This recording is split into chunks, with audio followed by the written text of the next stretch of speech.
Welcome today to the Daigo Fukuryu Maru Exhibition Hall.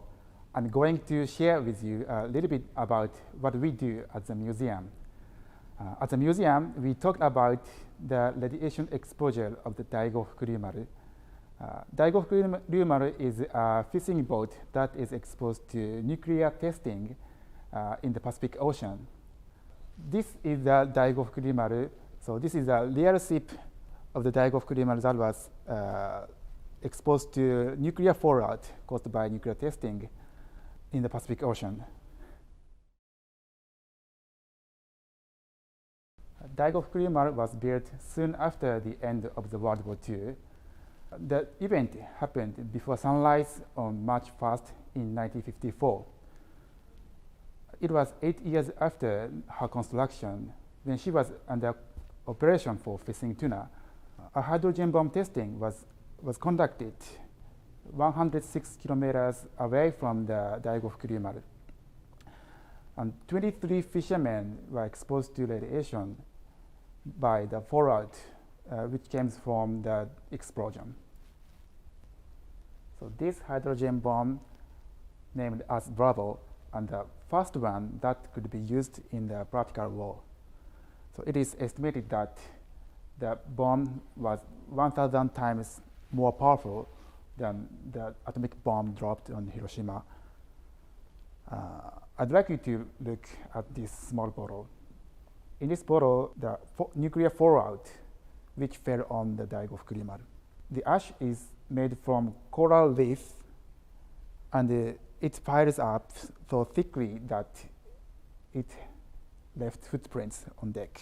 The location of the Daigo Fukuryu Maru was on the public sea, 100 kilometers away from the Bikini Atolls, where the nuclear testing took place.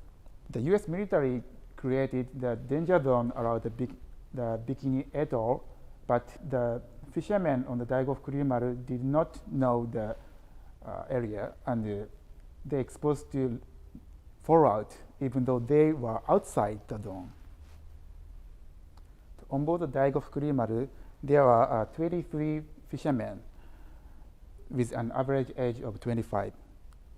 At the explosion, the western sky turned bright, and 6 to 7 minutes later, they heard the explosion. According to Matashi Oishi, who is one of the crew members, the light was soft like a morning sun. So they didn't know what had happened, but calculating the distance between the light and the sound, they figured that something must be happened in the Bikini Atolls. Some people knew that the Bikini Atoll was the US nuclear testing site, so they believed that it must be atomic bomb testing.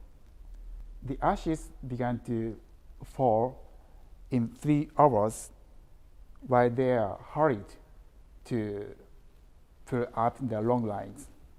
After that, she headed straight for Japan and returned its mother port, Yaizu, on March 14th. So they had to live on the contaminated ship for 14 days. As a result of the exposure, the crew members got acute radioactive disease. The effect of the radiation exposure began to show up within a day. For example, disease, diarrhea, and headache, and nausea, and breathing gums occurred. And the skin exposed to radiation developed inflammation like a burn. After returning port, they went to hospital and diagnosed with that it was the atomic disease. His name is Aikichi Kuboyama. He was the oldest man of the Daigo Fukuryu Maru fishermen, and he had a very important role in this ship as a radio operator. He had 3 young daughters, but he died at the age of 40 on the September 23rd, 6 months after the exposure. He was first victim among the crew members of Daigo Fukuryu Maru. The other fishermen were released from the hospital in the following year, but many of them suffered cancer or liver disease. After they were exposed to radiation, a law to support the hibakusha of Hiroshima and Nagasaki was passed in Japan, but they were not covered by the law. So they didn't have any support by the government. The fishermen of the Daigo Fukuryu Maru was not only the people to be damaged by the nuclear testing. Many other people have affected by nuclear testing in various ways, such as health problem caused by the radiation exposure and the fish damage to the fish catches. The effect on the natural environment were also huge. So by the end of 1954, radioactively contaminated tuna was found in about 1,000 vessels fishing in the Pacific Ocean. At that time, most of the animal protein consumed by the Japanese people came from fish.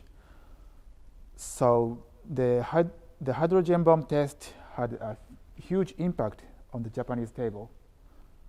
In addition, the economic impact was also very big. For example, many shipping companies or stores were forced out of business. After the negotiation between the United States government and Japanese government, the United States government paid $2 million to the Japanese government, saying it is not a compensation based on the legal responsibility. However, as a result of this payment, the Japanese government waived its right to claim compensation against the US government, and the case was closed.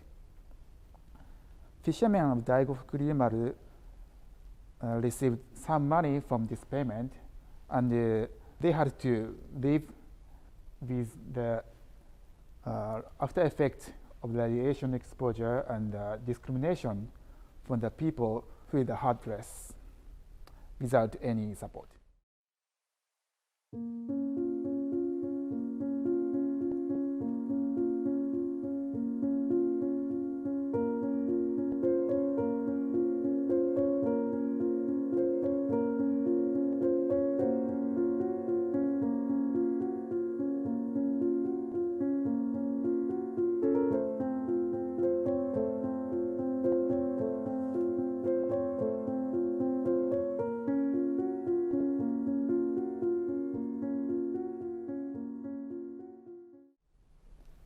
We also talk about the suffering of nuclear testing in the Marshall Island and also in the world. 67 nuclear tests has conducted in the Marshall Island and more than 2,000 in the world.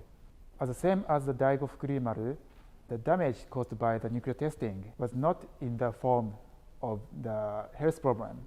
This can take many forms, such as the loss of homeland due to forced relocation or radioactive contamination, incomplete compensation, and many problems caused by the loss of traditional lifestyles.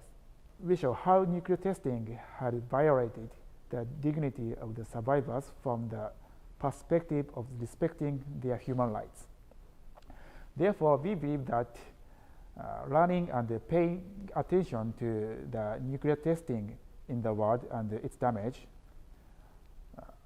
it is really important for us not only to eliminate the threat of the nuclear weapon in the world, but also to help and restore the survivors' dignity.